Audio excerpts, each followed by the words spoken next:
been mysteriously removed from their suitcases and then stacked along the wall in towers. They hear the sound of boots pacing back and forth above them when no one's upstairs. Windows open on their own. And they even have said they've seen specters of old servants seeming to run up and down the stairs. In the basement, an interesting finding by the Rock Island Paranormal team, they found in the 2000s that a spirit of a janitor seemed to haunt the basement. The story goes that the janitor committed suicide in the basement and hung himself from one of the rafters. And he was angry about his job and feeling bitter. And to this day, his spirit wanders around the basement, cursing and spitting and yelling at people, trying to banish them from the space. One of the other specters that's been reported here is a little bit more unexplainable than that. No one knows the story behind it. Apparently, the image of a little girl running up the stairs.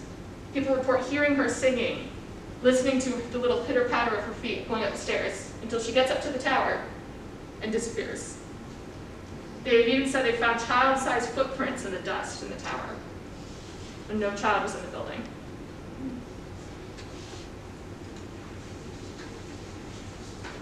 Moving over to the other side of the river here, Daniel David Palmer, someone that, certainly a family that we have close connections to here at Putnam. And he's an interesting character. Many of us know him as the father of chiropractics. He actually, invented or discovered the practice himself. But he never actually said that. He never actually gave credit to himself for that. He said that he received the information for how to practice chiropractics from a ghost.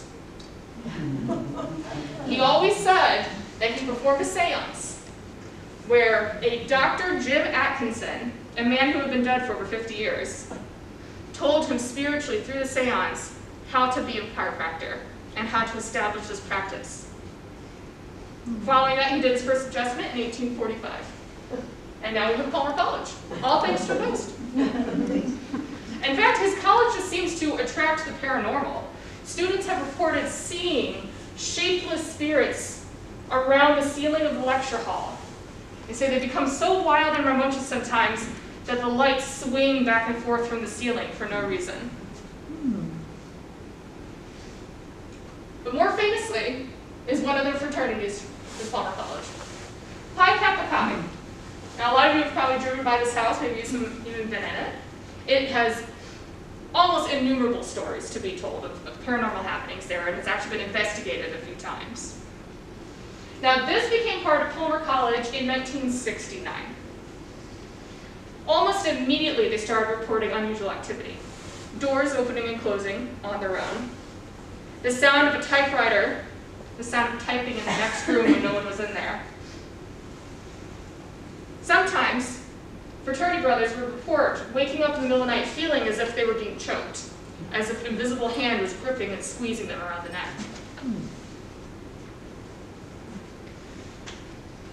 Now, in 1972, some of the brothers started to get sick of this, and they decided to hire a medium to come investigate the house. Medium Irene Hughes came in 1972, and she said that it was Dr. William Stex who was haunting them. He was angry at them. He hated the chiropractors. He was a doctor who didn't agree with the practice of chiropractics, and he resented them and wanted them to leave, wanted them to get out. Now, this was 1972, so obviously he wasn't successful.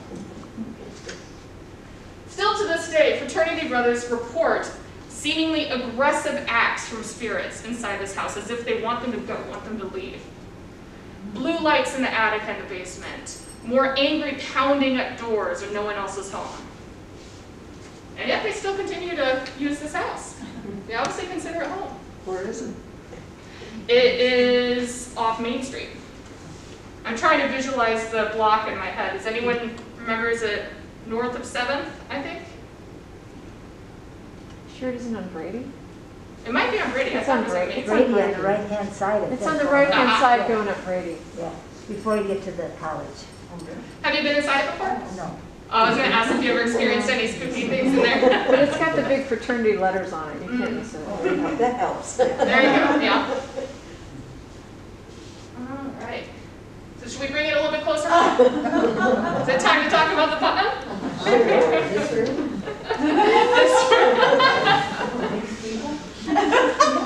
All right.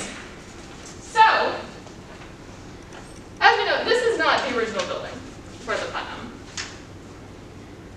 But when you think about it, of all the places in the Quad Cities that might experience supernatural things, might experience hauntings, paranormal activity, doesn't it kind of make sense it would be a building that literally has bodies in the basement?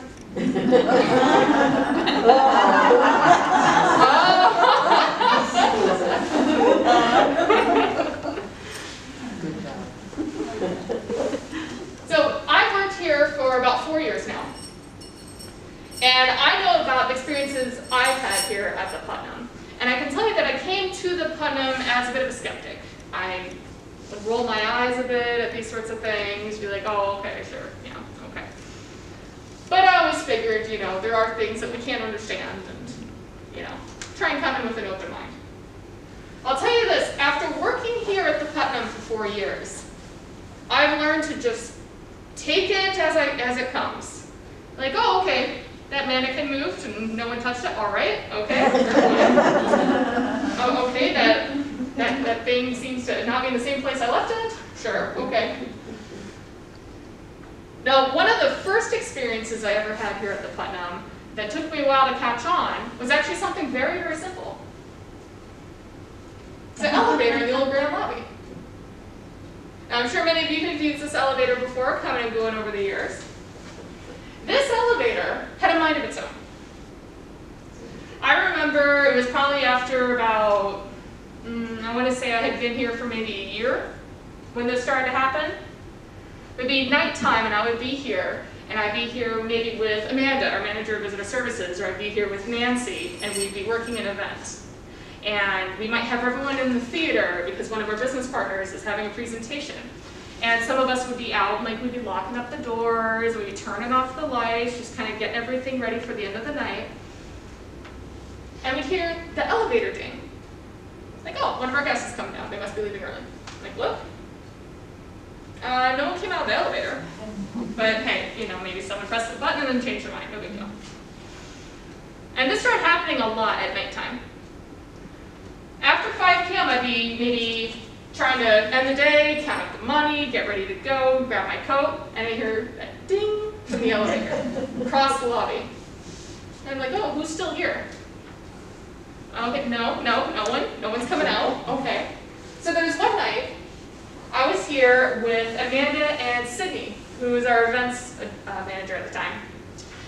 And we were sitting in the cash room, we were trying to wrap up the night, there was an event happening and everyone was in the theater. And so it's just the 3 of us out there in the grand lobby space. And I kept hearing the elevator go off and ding, ding, ding, and opening. But I was kind of ignoring it because by then I got used to it. No big deal. And then I hear the Science Center. Do you remember that wavelength machine that made that horrible low humming sound? I hear that turn on. And at this point, it's about 10 o'clock at night. I'm like, okay, who's in this building? Did some kid come sneak into the Science Center and I need to go up there and kick somebody out? Like, so I'm like, okay, guys, I think I just heard something in the Science Center. I'm going to go upstairs. I go running upstairs. I skip the elevator, go upstairs. And I get up there, and I'm still hearing the wavelength machine going off. I'm still hearing that low buzzing. And I get up, and the gate is down and locked. The whole thing is quiet, nothing's on, no lights are on, outlets are turned off. Okay, did I imagine that? Like, wait, you know, what just happened here? So I kind of, you know, like, okay, well, you know, maybe it was the HVAC turning on, maybe it was, you know, electrical, you know, a circuit or something like that. So I start to walk away, and I kind of, you know, just shrug it off like everything else weird in this building. And I'm crossing the catwalk back over to the elevator. And I hear it. And I'm hearing distinctly the sound of children laughing. And all I can think is like, okay, where'd they go? They're playing with the sound, where are they? And so I'm looking and all the doors are locked. I'm checking every single door and connections. All the doors are locked, can't find anything. So I cross back over the catwalk. catwalk, and right as I'm approaching the elevator, it opens. No one's in there. No buttons have been pressed, I promise. I had no interest in getting in that elevator that night. And it just opens as if it was expecting me. And I was like, okay, you know, I'm going down the stairs. I get downstairs, I go back over to Sydney and Amanda, they're in the cash room, they're behind ticketing. And I come back and they're like, oh, you know, what's going on? Like, you were gone a long time. I'm like, yeah, I thought the Science Center was on, but it's not, it's locked and it's off, so that's weird. Like, also, I could have sworn I heard kids laughing. And Sydney stops and Sydney's like, you've heard that too? She's like, I've been here late at night so many times for events and like wrapping things up, and I hear that, and I'm the only one here. And I hear children laughing, and it happens throughout the building. It can happen on the old side of the building, the new side of the building. I hear it, and I don't know what it's coming from. I'm like, that's a little creepy, and I don't like that very much. I've only ever heard it once since then. I remember I was walking through the lower gallery downstairs, which is outside the Egypt gallery. And it was nighttime, I was turning off all the lights, and it gets pretty dark down there, so you need a flashlight. And so I was walking with a flashlight to get back over to the staircase, and I had checked. I knew everyone had left the building. I was the last one there. And I heard that giggle. And I didn't, I booked it. You know, if anyone's here with motion sensor, I'll pick it up, I'm out of here.